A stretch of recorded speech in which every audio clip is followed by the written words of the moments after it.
Bueno, pues espero que tengan ya todos los aparatos para la traducción. En el canal 1, castellano, canal 2, en inglés, channel 1, Spanish, channel 2, English. La vacilada de idiomas de las 11 de la noche. En fin. Bueno, a continuación vamos con uno de los que es sin ninguna duda puntos fuertes de este Congreso. Es la necesidad, o no, de instaurar en diferentes ciudades españolas la figura del nightman, del alcalde de noche, como ya existe, por ejemplo, en ciudades tan importantes como Ámsterdam, París o Londres. Su función es, además de proteger a uno de los motores de la economía de estos lugares, actuar de embajador de la cultura nocturna y de intermediario entre el ayuntamiento, las demandas del sector, los consumidores y el resto de ciudadanos. Vamos a ver cómo es esa experiencia y también podemos hablar de por qué en España no se ha instaurado todavía una figura así. Claro, cualquier alcalde actual dirá, con lo que me ha costado a mí ser alcalde, voy a repartir. No es exactamente eso, ¿no? Pero es una figura que por ahora parece que está alejada, ¿no? Y que esas funciones se distribuyen en las corporaciones municipales de otra manera, a través de los concejales delegados. Bueno, para hablar de este tema, para hablar de los alcaldes de la noche, tenemos 4 invitados. Vamos a ir nombrándolos, irán subiendo cada uno de ellos a hacer una intervención primero individual, después al terminar cada una de las intervenciones se irán sentando aquí, porque cuando terminen las intervenciones individuales tendremos la oportunidad de que ellos mismos cambien impresiones y si alguno de ustedes quiere hacer alguna pregunta, comentario o alguna observación, también daremos un micrófono y podrán hacerlo a nuestros invitados. Bueno, abriendo este tema acerca de la posibilidad de que en España haya algún día, en alguna ciudad, un alcalde de noche, contamos con Joaquín Boadas, es secretario general de Spain Nightlife, una organización de empresarios que procura la defensa colectiva y la dignificación de la figura del empresario de la noche en España. ¿Bien?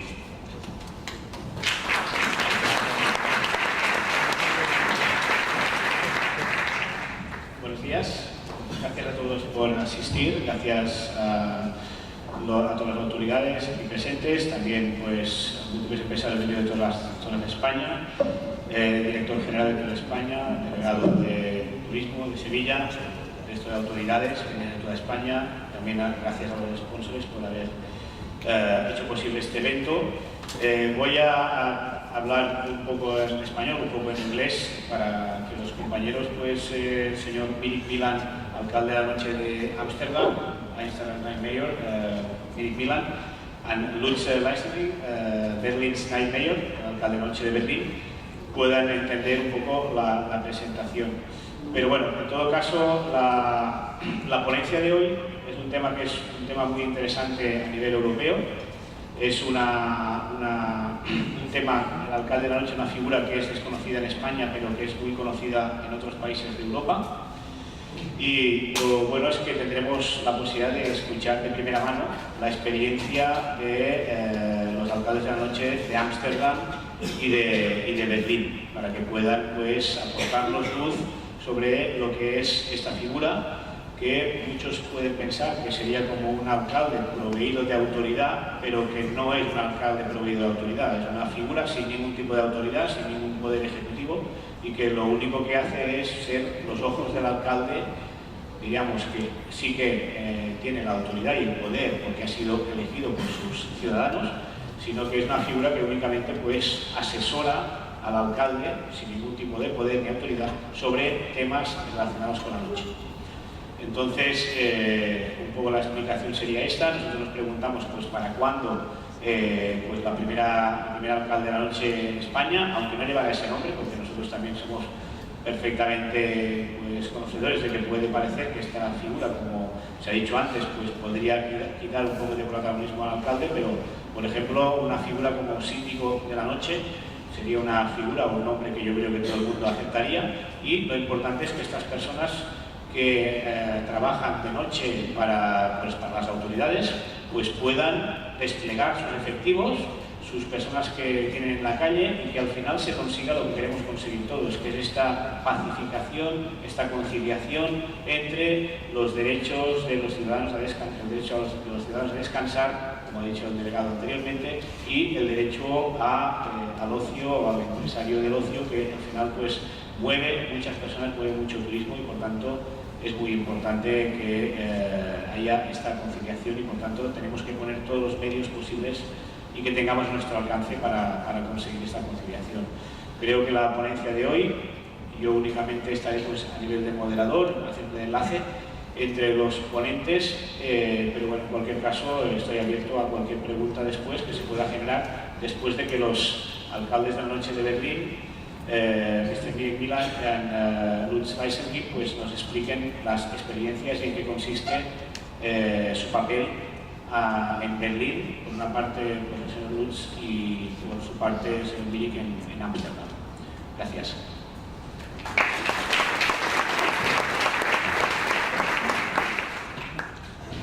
Gracias, Joaquín. A nombre de algunas de las personas, Joaquín, que van a intervenir, en primer lugar, Antonio Flamini, que es el presidente de la Asociación de Ocio Nocturno de Roma y a su vez es el vicepresidente de la Asociación Italiana de Ocio Nocturno. Señor Flamini, por favor. Bienvenido.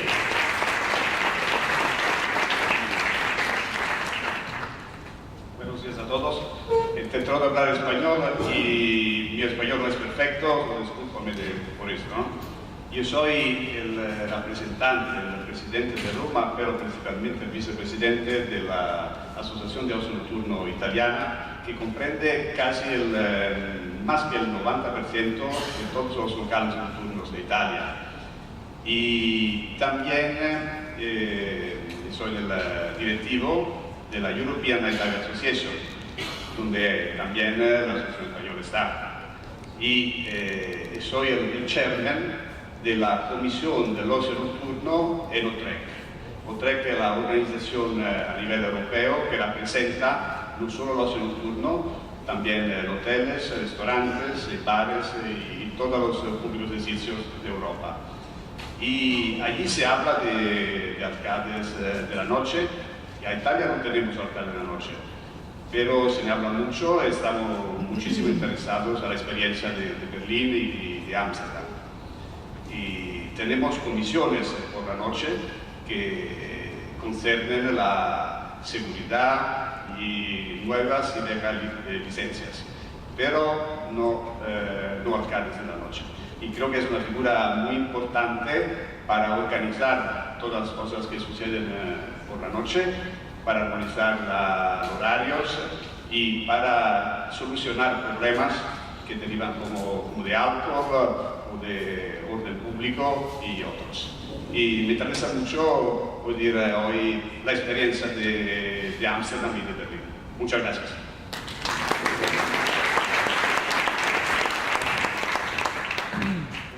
Muchísimas gracias. Normal que no habla ni castellano. Sabe que en España a lo que llamamos nivel de inglés medio. Nosotros escribimos 3 novelas. ¡Qué barbaridad! Bueno, siguiente intervención. Interesante, lo decía Joaquín, ¿no? Y es una suerte. Y yo creo que indica cuál es el nivel de este primer Congreso Nacional de Ocio Nocturno. El nivel, la exigencia del interés en lo que preocupa al sector. Quiero saludar, desde luego, insisto, una de las intervenciones, las siguientes que vamos a tener más interesantes, a Mirik Milan, alcalde de la noche de Ámsterdam. Señor Milan, Mirik Milan. Welcome. Thank you very much. Thank you.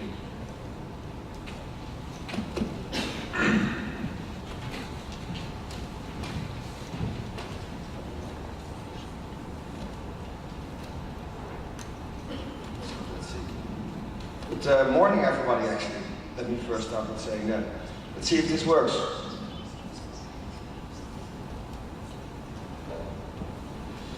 Okay, so my name is Mirik Milan. I'm the nighttime mayor of Amsterdam.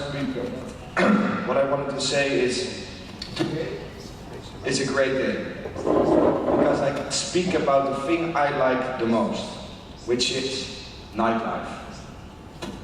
The night is a place where a lot of creative people meet. The night is a place for talent development. There's a lot of talent development going on for the creative industry in nightlife. Think about all the photographers, filmmakers, DJs, live musicians, but also PR and marketing. They all develop their talents in nightlife. And that's why we have to nurture it. We have to attract these people to the city. Because cities benefit from having a vibrant nightlife from social, cultural, and economic perspective. It creates more social cohesion, it creates cultural diversity, and of course, economic growth. And this is really important for Amsterdam, but for cities all around the world. It is some photos I took with me from parties I've been organizing in Amsterdam in the last 10 to 15 years. And this is my nightlife scene. So it's not only average drinking, dancing. It's really also, it's really about this vibrant nightlife scene where a lot of creative people meet and where these talents get developed. We're going to Windows now. I'm going to do a talk on Windows computers if you want. But on it. Maybe we're going to change it around. Would be great to see something. Here we go. Better than.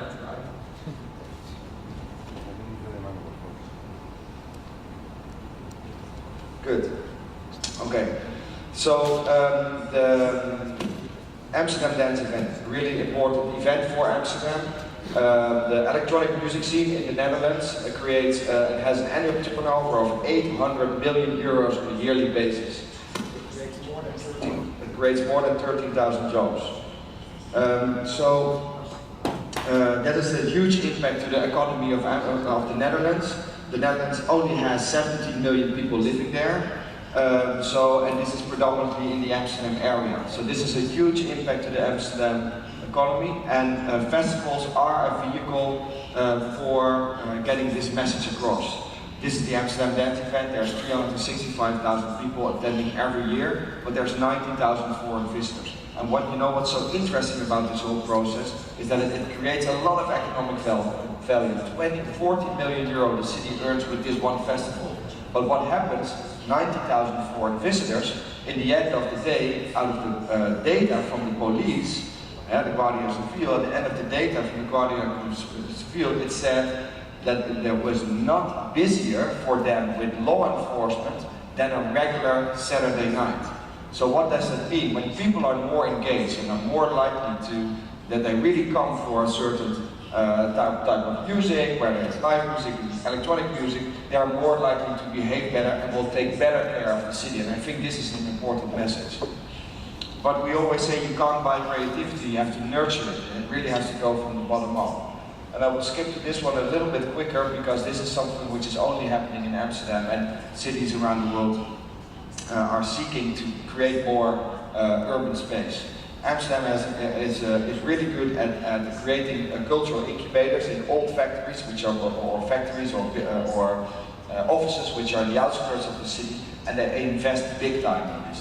48 million euros in 5 years' time is a huge amount. 10,000 square meters added every year. These are co-working spaces, creative spaces, low rent, and this has a huge attraction to creative people that want to live in Amsterdam, and these people are followed by the creative industry, and this increases the urban economy in Amsterdam.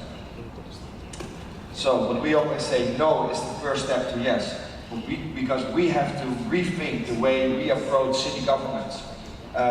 We're here with a nightlife association, and we are a strong organization, but we have to look at, can we find new stakeholders? How can we work together with different organizations to have more influence in decision making? Because this is where it is. We want to be at the table when decisions are being made. When the mayor or city councillors make a decision, we as a nightlife scene, you as event owner club owners, bar owners, should be on the table when the decision is being made. But when it comes to municipalities, they will also listen to what residents have to say. And that's what we really have to be careful, or we really have to look well, how can we get all these stakeholders together. So what is the night mayor? The The Night Mayor is an independent, non-for-profit foundation which helps to ensure that the city of Amsterdam has a dynamic nightlife. We really want to bridge the gap between the municipality, so that's mayor and city councillors, small business owners like nightclubs and festivals, but also city residents. We always say is by having a dialogue, we can change the rules of the game. So why is it so important to have this dialogue? Because the night is always treated differently than the day. When there's a problem at night, the first reaction of city's officials, of the mayor, okay, we have to stop this now. Instead of trying to bring all the stakeholders together and come up with a solution that actually works, or at least makes it a little bit better. We always think is when there's a lot of people dancing, there's also a lot of people working. So they really have to understand that the value we create for cities. So I call myself a rebel in a suit. You have seen my pictures. This is really my background. Our organization at this moment is in total there are 20 people involved. There are 3 people employed. I'm the chairman of the board, but we also have a board of directors. They control the long-term vision and also the money. But then we have also an advisory board of 12 people. And in this advisory board, we have all the stakeholders brought together. So there's 3 people from clubs, from festivals, all daytime festivals with the nightlife DNA, that's really important. Culture and diversity, so that's like a museum night or other organizations. And the last one is safety and legislation. So this organization has a really strong, we have like a foot in the door. I think you can really say I'm the eyes and ears of the mayor by night. And for us it's really important to be independent, because when we're independent, the door of the mayor's office is always open to us. If we are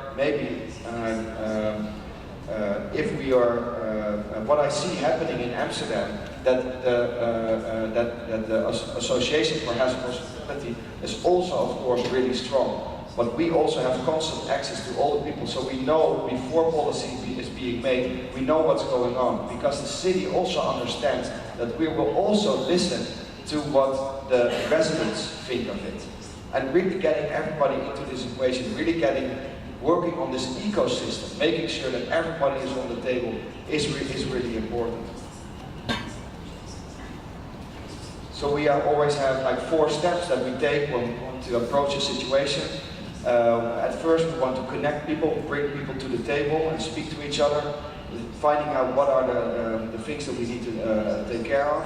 Of course, spotting trends. This is something where what really our role is. Because what you have to realize is that for somebody working at the municipality, it's really difficult to penetrate the city's nightlife from your office in City Hall. So actually, I think we can say sometimes they... Oh, that's fine. Actually, you can say that sometimes that people that make legislation have no clue what's going on in nightclubs, in bars. So how can they make legislation if they don't know what's going on after midnight? The next step is always making sure that this is on the political agenda as well. Because when nothing is being voted for, nothing will change. We can scream and shout and go to the media, but nothing will change when a bill is not being passed by city council or by... And the last point is, of course, to stimulate an industry. We stimulate industry by creating legislation that gives opportunities for young talents to develop, for new hospitality, nightclubs, new forms of nightlife to emerge. Because having a safe, vibrant and welcoming nightlife will in the end increase profit. So, a few in the future. Our biggest accomplishment in Amsterdam was the introduction of 24-hour licensed venues. These venues can open and close whenever they want. And they're not located in the city center, because the city center of Amsterdam is really busy already, but it's more in the outskirts of the city. So we spread the tourists out over the city. In Amsterdam, we attract 17 million tourists. We attract 17 million tourists on a yearly basis to a little city of 850,000 people. That is an enormous amount, so we need to spread them out over the city for everybody to make sure that we have that everybody can work together in a nice social cohesion. way. So these venues are, they have a two-sided effect. At one end, they make sure that the program is better, the program of the club is better. Everybody that performs, works, there is now in the international spotlight. So this really is a really like these venues are more like ambassadors for the Amsterdam nightlife scene. But there's also an other side. There's also an other side of the effect. There's also an other side of the effect. Yeah, some technical problems, but what else is it? It's always like this, right? So maybe I should be like a rapper, you know, like hanging like this more. Okay, so what is important to know is that these venues, they can operate 24/7, but they don't have to be open, of course. So what happens is when people, what you see happening everywhere in the world is when venues close, they all close at the same time. So what happens is that all the people, they spill out into the streets all at the same time. And when there's maybe like a nightclub, 500, 1,000 people, or a square, maybe 5,000 people, if they spill out into the streets all at the same time, this of course will cause a lot of problems for neighbors because it's not controllable anymore, also by the venue.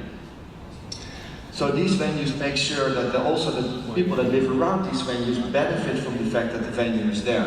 And that's where you create the social cohesion, because people now see that it's a nightclub, but there's also other stuff happening. So these venues are all multidisciplinary.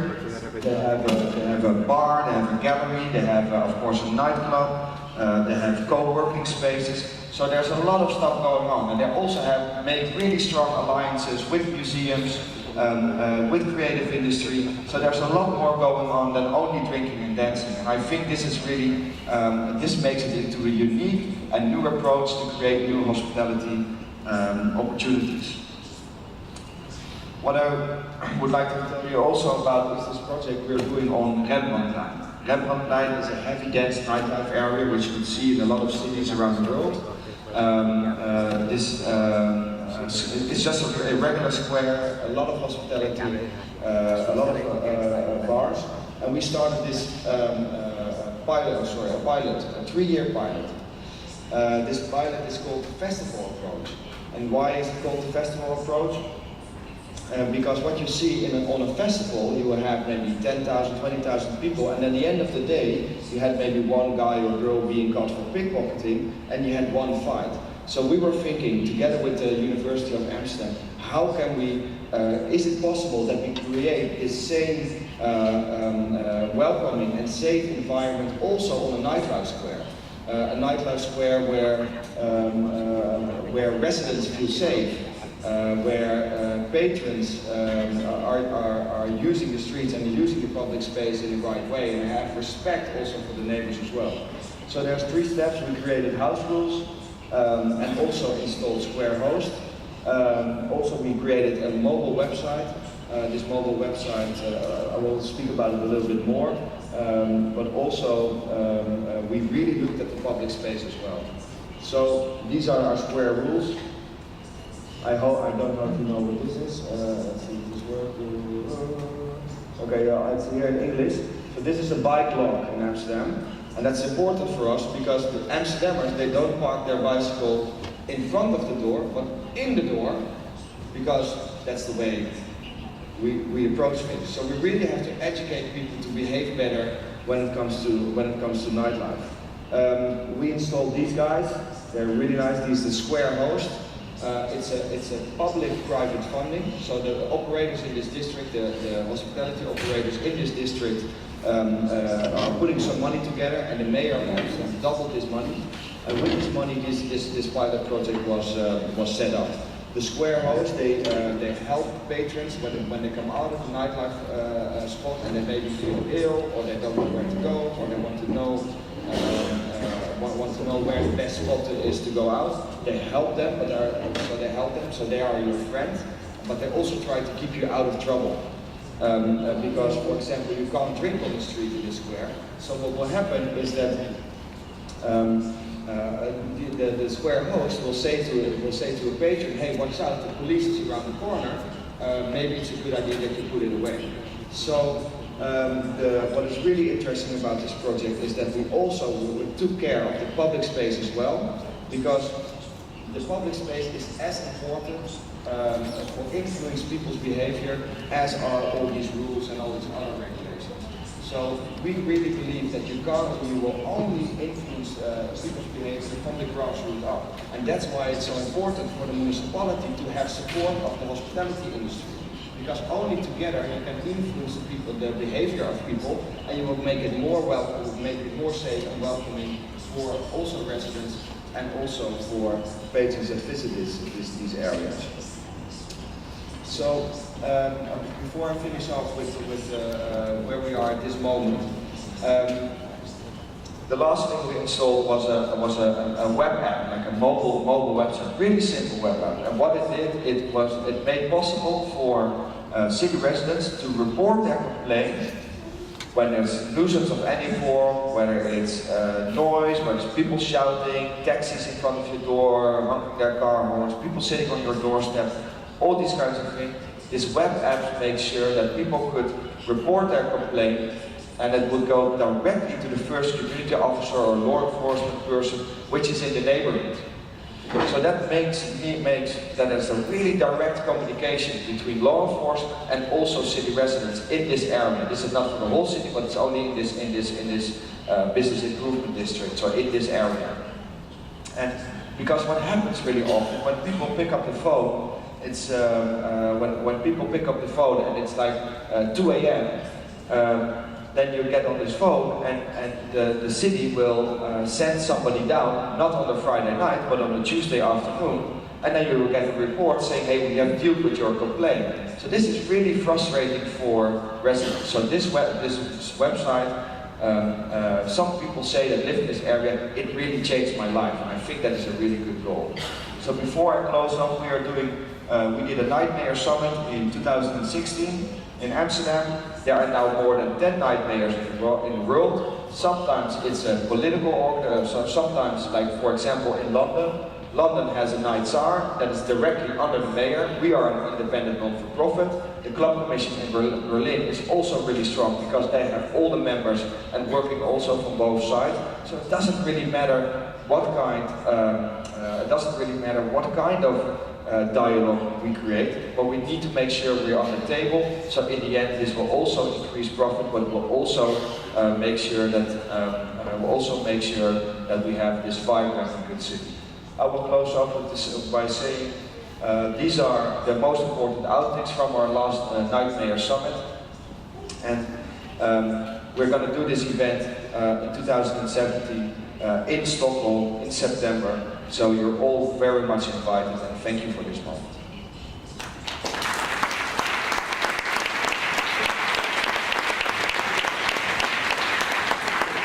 Thank you very much. Muchas gracias. Sit.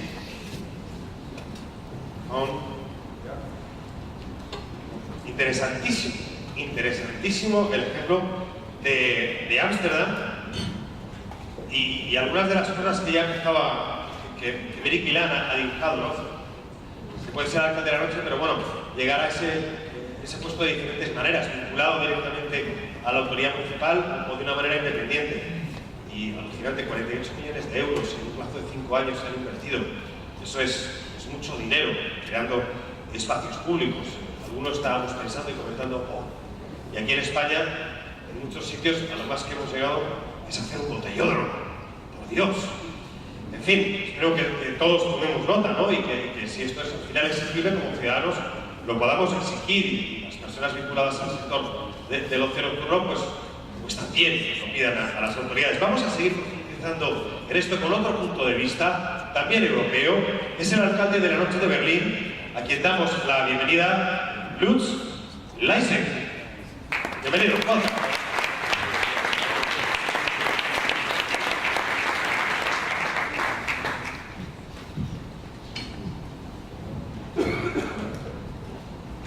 Yes, so I'm trying. Do you hear me well? Okay. Thank you for this invitation. I'm going to talk about the Club Commission and the work we did in the recent 17 years, because this organization was founded in 1999, and is now an organization with 220 members, all promoters and clubs in Berlin. My background is that I started a startup in 1999, which is an internet startup about nightlife in Germany. Then I opened a club and a restaurant for over 6 years. And since 2009, I'm the spokesman of the Club Commission Berlin. And I'm also still an entrepreneur, so I have an agency and I develop software. I'm a member in the Chamber of Commerce and at the Berlin Music Board, because these organizations are very important for us to influence politics and legislation. Berlin, and this is a quote from The Guardian, is the city of the unfinished. And this means that it's very attractive for creatives. People love to come to Berlin to develop their own philosophy, to be part of the community and try things out. And everything what happens in Berlin, what makes the nightlife very great, is that a lot of people try to do something in the city. And it's only possible because we don't have so many regulations.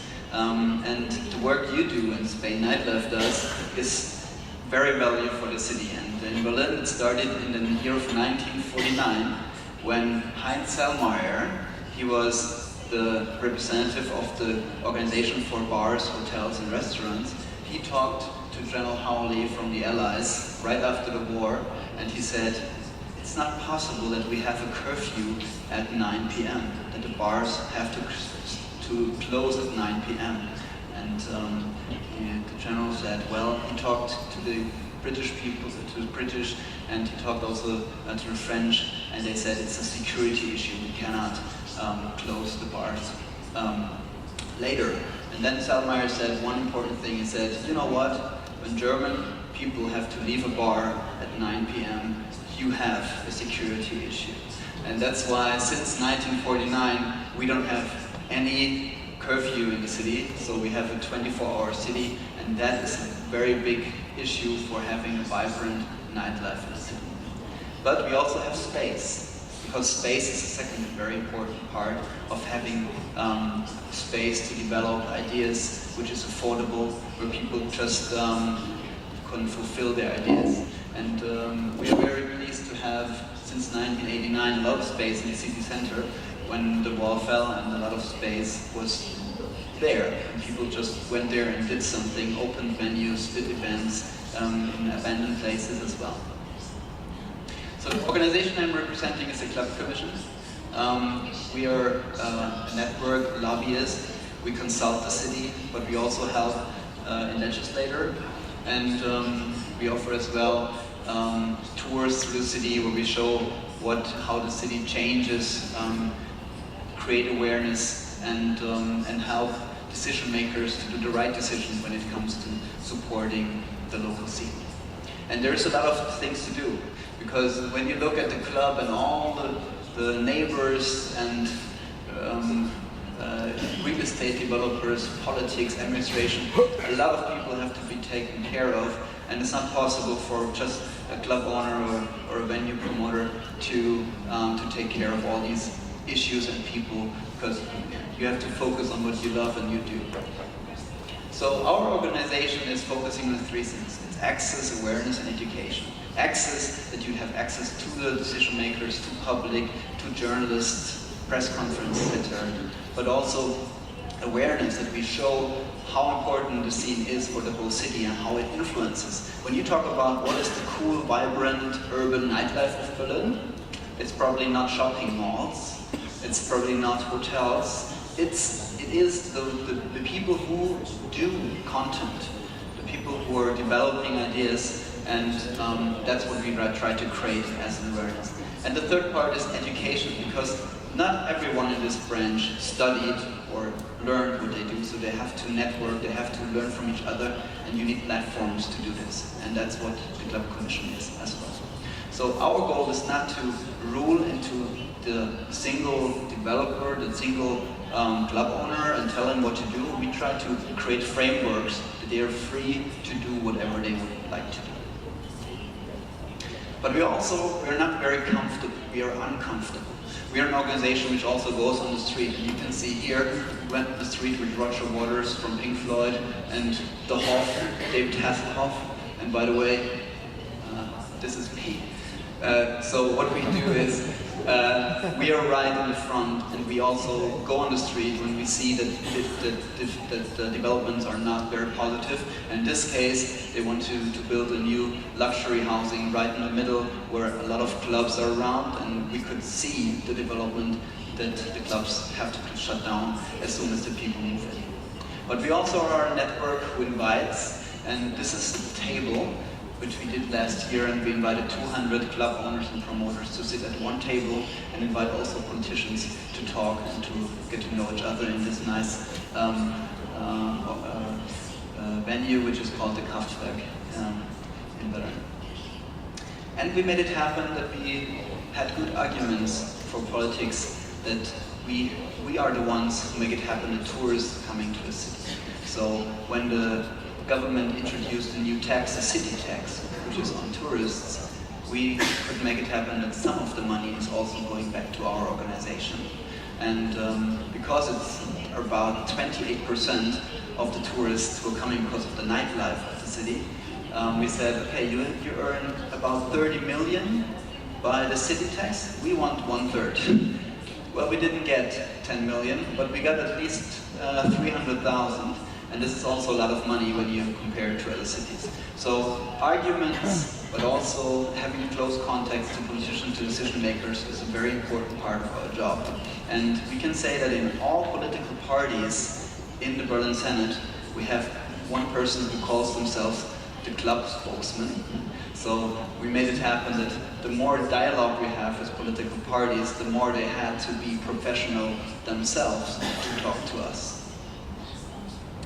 And what we also do, we support the grassroots movements. Because grassroots movements, in this case, these are the so-called Facebook parties. These are events which are happening in parks where people go there with their sound system set up, invite their friends with social media, and everybody was reacting repressive, basically. Send out the police. What is happening? A Facebook party. A Facebook party, there is no Facebook party. There are people just taking the social media together and build up their reputation. They want to have, as an artist, a reputation, and because they have they invite their friends. And that's what they do, and they go to parks. But you have complaints, you have littering, so you have problems with this. And so we started a dialogue, and we invited people to workshops at the Chamber of Commerce, in a very official building. We invited the police. We have a very good dialogue about these movements, and right now we do the 4th workshop, and we have more than 250 participants. So there's very big interest, and I think it's very important to have this dialogue and not just send out the police and shut everything down in the city, which is somehow not the common way. When we talk about the nightlife of Berlin, we try to focus more on the artist, because the artist is the core of what we talk about, and that's why our branch, our economy we talk about, we call it the scene economy. The scene economy is focusing on the artist, and it belongs to the bookings, the music sales, but also the concerts, the events. This is the framework for the scene economy, and it's very important for us to focus on the artist, because that's the quality, and that's why we have a qualitative nightlife. And let's skip this one. So when we have a look at a comparison, when we talk about discotheques in Germany or in Berlin, and we talk about the clubs, first it's very important that you can figure out how do these venues promote themselves. And you can see that the club, which is the Berghain, for instance, they promote themselves with lineups. People are going there because they want to see a certain artist, because they want to experience the artist performing in their venue. And that's something we also want to differ and explain decision makers, that nightlife is not nightlife. You know, you have also people who are focusing on artists and on quality, and that's the ones we support more, and we'd like to see as well as the driving forces in the city. And that's the same thing when we look to the audience. You have people who are consumers, big consumers, but these are on beer bikes, on booze cruises through the city. They just consuming nightlife.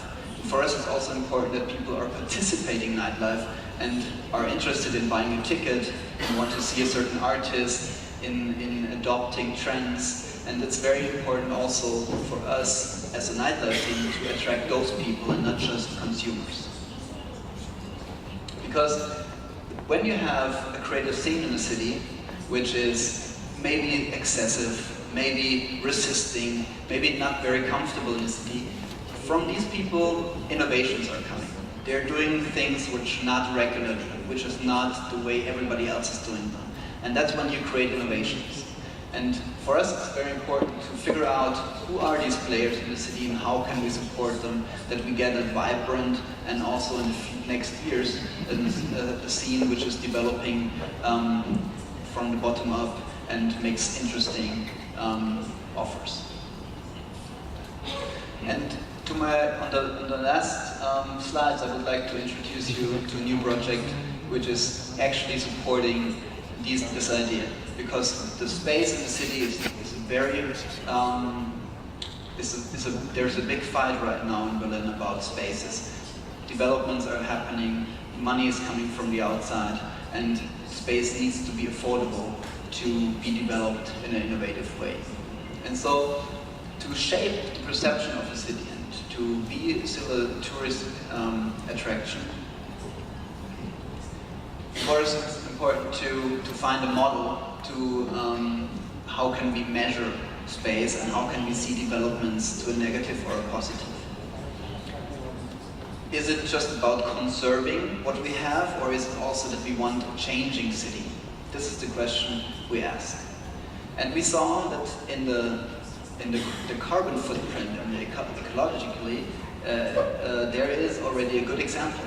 The carbon footprint shows you how much carbon you use if you take a plane or a bike, or if you're if you ride a big car or a small car. And this methodology we use now for spaces in the city. So the idea is, if you chop down 3 trees, you have to plant them somewhere else to have a sustainability. And the creative footprint is a calculation which is based on the framework conditions in the city, on the space you have in the city, also on the content these spaces offer. And in details, we have in total 15 parameters we calculated for all the venues. And what it turned out, we calculated in Berlin 25,000 single items from nearly 500 venues, music spaces in Berlin. And we asked 30 music experts, and we had 10 data researchers, and the result is the following. We have a score of 8.02 of 10. It doesn't say a lot right now, but it says a lot when you do this calculation in 2 years again, because in 2 years we can see the development of the city, and we can see if there are negative changes in the city. And you can also see, when we look very especially on some of the venues, how they turned out. So a venue like the Pearl, which is a mainstream disco, I would say, they have a very low content score and an okay space score, but a space which is focusing on the artist, like the Berghain, you have a high space score and a very top level content score. And this is something we do right now. We did for all the different districts in Berlin, and we calculated all the venues, and it turns out that some of the districts you didn't even know are the most vibrant ones, had a very good content score and a very good space score. And we also can see the development in the city, how spaces are pushed out of the city or of some certain areas, so we can see these developments. And so the question at the end is, what are the learnings we had in recent years of our work? First of all, a scene economy needs affordable space. It needs few restrictions.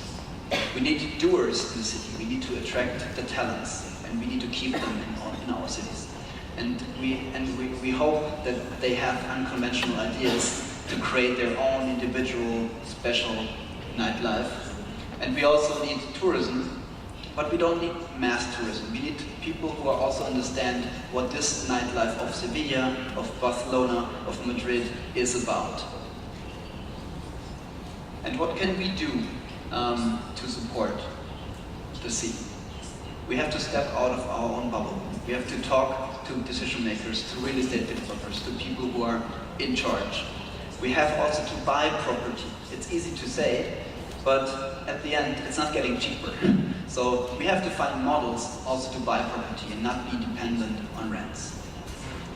We have to invest in content, not in furniture. I think it's very important that a sustainable nightlife needs investment in good content to attract the people with content, not just with a nice couch and a nice bar.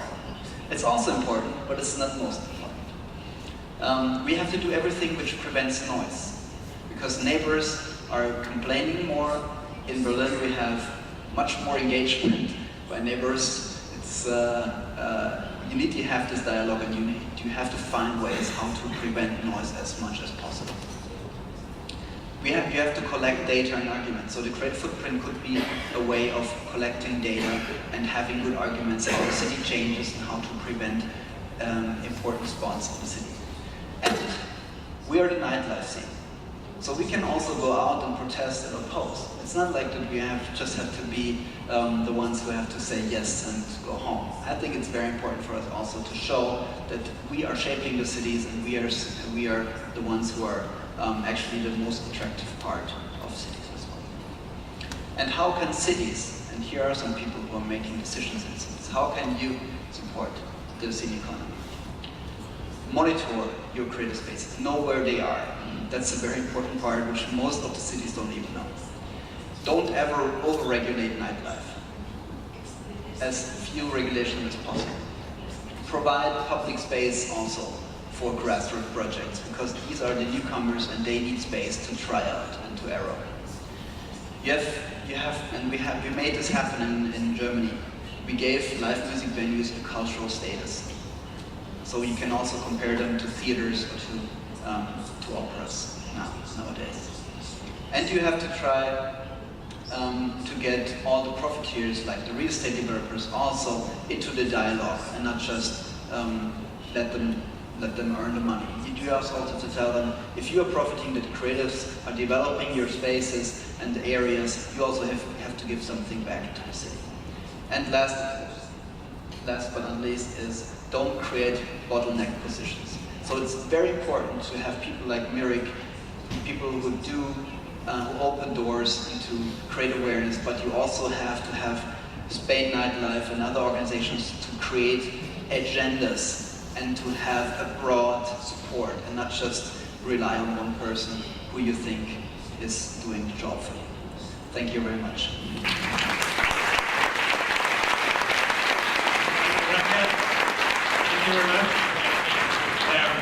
Muy interesante lo que nos ha contado tanto Mirik Milan como Lutz. Nos quedan 15 minutos. Joaquín, Boadas, ahora va, no sé si insistir en alguna idea con nuestros invitados, al mismo tiempo que si alguien de ustedes quiere hacer algún comentario, alguna pregunta, bueno, pues nos lo indica, su compañera tiene el micrófono y se lo podemos trasladar. Luego, estamos alucinados. Aquí no les sé lo que nos van a contar nuestros invitados, es impresionante. Pero como diría Antonio Muñoz, es que allí no les ensaya la banda de la cintura y Macarena por la noche. El problema son otros. Pero vaya. Nada, mira, adelante. Congratulations for your speeches. Okay, thank you, because it has been very interesting, as it has been said here. So now we open to anyone that wants to put a question, because I think that we have only 15 minutes.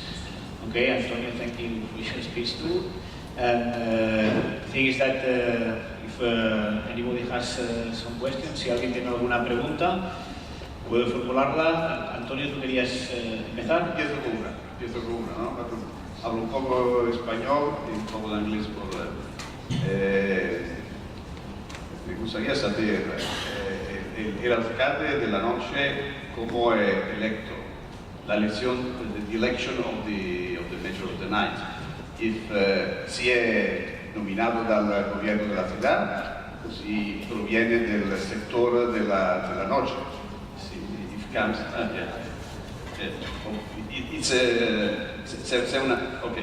Es una pregunta para todos, porque es más importante saber si se elige el alcalde de la noche juntos con el alcalde de la ciudad o es una persona que proviene directamente del alcalde de la ciudad y es nominado o proviene de un sugerimento del sector de la noche. I will do this one first. So, the Night Mayor is an independent non-for-profit foundation, so we are not an elected official. But we want to make sure that everybody is really, that all the stakeholders, that they have a say in what we are doing. So 75% of our votes comes from nightlife operators, bars, clubs, festivals. These are all grouped together in the Club of 100. We call it Club of 100, and the Club Commission has members. These 100 people have 75% of the vote, but there's also a public vote, and that's 25%. The online vote is just, it's an online voting system to make sure that we get people, nightlife operators, that we get like nightlife patrons and people that go out to festivals, bars and clubs, that we get them engaged. But we also need the data, of course. We need to know, we need to get their data, their email addresses simply to send out what we do, but also when we want to have, when for example the city would change legislation which is bad for nightlife, then we have an opportunity to reach out to them and to maybe sign a petition or get on social media or send emails to politicians. So that's why we have these two sides. In Amsterdam it started as being, we called it the Night Mayor because that is just how the role it formed. But like what I said, there's more than 10 cities in the world that already have a Night Mayor or a similar organization, and everywhere it's dealt in a different way. So what we always say is that people should look at the DNA of their city and think about, okay, what would work best. So is your city more top-down, with a strong government, or is it more bottom-up? In Amsterdam, it's really regular that the city works together with bottom-up initiatives and gets this information. So in the end, it will influence decision-making and policy-making. So, but what is really important that you need to have this bridge of trust between the municipality and the people in nightlife or nightlife operators. So the top-down and bottom-up structures need to be in place.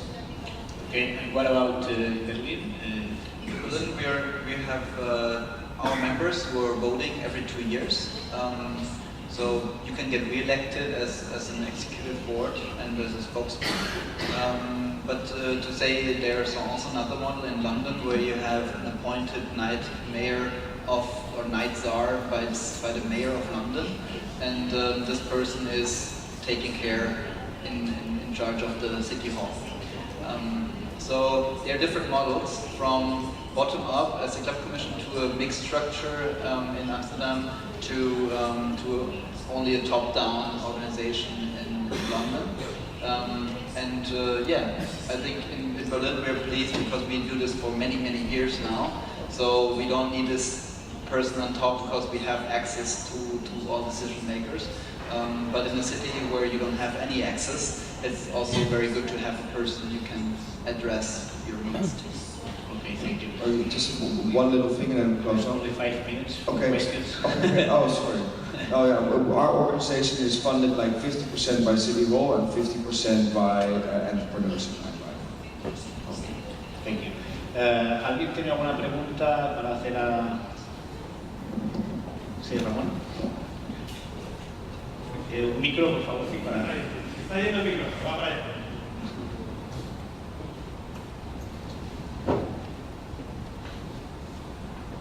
y luego preguntarles a qué hora llegan a casa. Perfecto. Hola, buenos días. Yo vengo de Barcelona, soy del gremio de empresarios de discotecas de Barcelona Ciudad y soy vicepresidente de la Federación Española. Nosotros en Barcelona, me he quedado con muchas de las cosas que habéis dicho, pero para mí una gran frase es invertir en contenidos, no en muebles, ¿no? Nosotros en Barcelona tenemos muchos tipos de clubs, pero tenemos muchos clubs que tienen esta filosofía, ¿no? Invertir en contenidos y no en muebles. Pero sí que nos ha pasado que con la administración en nuestra ciudad hemos tenido muchos problemas históricamente, en el sentido en que sé que vosotros habéis conseguido que se tengan en cuenta los derechos de clubs consolidados que llevan 20, 30 años en una ubicación a la hora de que urbanísticamente el ayuntamiento haga algún plan, ¿no?, que afecte a esos clubs. Es decir, si un local lleva 30 años ubicado en un sitio y el ayuntamiento de la ciudad quiere hacer un plan urbanístico que colocar vecinos delante de un club, es decir, el ayuntamiento tiene en cuenta y incita al promotor a decirle que ese club lleva ahí 30 años. Entonces, aquí nosotros, esto, Joaquín lo sabe, nosotros en Cataluña, en Barcelona, tenemos una normativa muy densa, nada que ver con la que veis vosotros, ¿no? Poco legislación, pues nosotros tenemos muchísima legislación. Entonces, ¿cómo habéis conseguido que urbanísticamente se os haga caso? The question is that he comes from Barcelona, okay, and he's the artist. Okay. So what I think is okay. Two things. Yeah, and thank you for your input. There's two things. One, the fact that the club commission is working for 17 years, so that's already a long period. I started in 2012, so that's already also a long period. What I think is really important, that what we need to get acknowledgement for the value, our subcultures, club culture, late night industry, the value that we create in decision making. And and this is a really slow and long process. And I totally understand that really often when I speak or when you hear this story for the first time, you're like, what is this fairy tale world is going on in Amsterdam? How is this even possible? Because it's really like the old way of thinking, nightlife is bad. Property development is good. So I think the only answer I have now is that it's really important that the nightlife operators get self-organized, bring it together, and if you can also come together, and you don't start with installing a nightmaker, you start with having a dialogue, you start with organizing round tables, getting people together, making charters, what do we want of our nightlife scene. So, and what we did is when we had this manifesto of how nightlife should look like, we sent this to local politicians, to the mayor, to all kinds of stakeholders, and we from there really slowly, step by step, try to influence decision making. And this is a really hard, long process. There is no easy solution. I would like to add one thing. The nightlife has, I think, always the argument that we are the ones who are making money. We have such much turnover, and I think at the same time you're doing a sellout, because many of those who do nightlife, who are the ones who are making the most interesting nightlife, are not making this for the most of the money. They're doing this to survive. And I think if you argue only on the money, then the next developer comes and say, hey, I invest more money.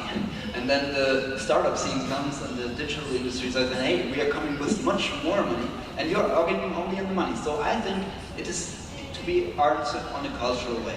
I think nightlife has a very high value for the city's culture and for the identity of the city. People don't identify with the Starbucks or with the shopping mall. People identify with cultural venues, with people who are doing this in their with love and with dignity and with an own philosophy.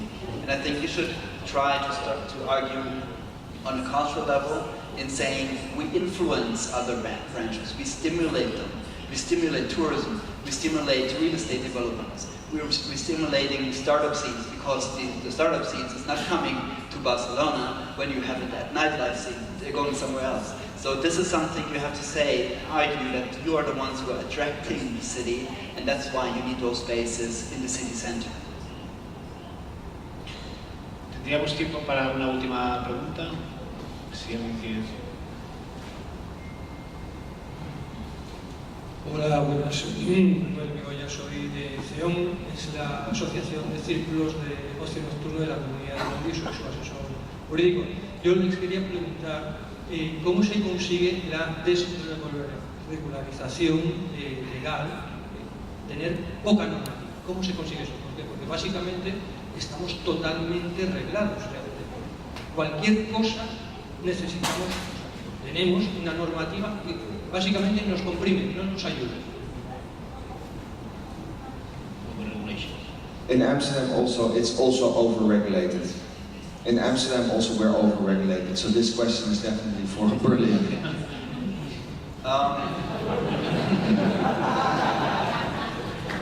I would say we are not saying that there needs to be no regulation, because when it comes to real estate developments, you need regulation, and you need much more than just who is coming with the most money. But I think that the good thing is what we do. We use the gray zones. You know, the decision-making part of somebody in a decision-making position at the administration who has like kind of a between illegal and legal. There is a zone where you can spread. And if you have a good relationship to those decision makers and politics who supports them, because they want nightlife in their area, in their district, then you have some keys to open doors. It's for instance when it comes to fire safety. I would say 90% of the Berlin clubs are not fully legal when it comes to the fire safety. Because the regulations is you have, I don't know, 200 square meters and you can have only 30 people in there. And that's for sure more people at nightlife. So we need to have a nightlife which is safe, but also which is not over-regulated, and in this in-between we are right now working. I think that's something else, because if you want the self-regulation, we promote the self-regulation, because I'm talking now on behalf of the International Nightlife Association. We are creating safety seals, acoustic quality seals, and this is when the administration relies on you, trusts you. And I think that we have to think properly. I think it's very important. We have to go against those that don't follow the rules. Okay, because this damage your image, damage the image of all the sector, and this, I think, is the only way that we have to self-regulate our sector and gain this trust of the administration, I think. That's the DNA of every city is different, and we have to find out what works. Okay. I just wanted to say, Lutz and I will be here the whole day, so if you have any more questions, just come up to us, and I'd love to share ideas. Okay, thank you very much for being here and for participating. It was very interesting.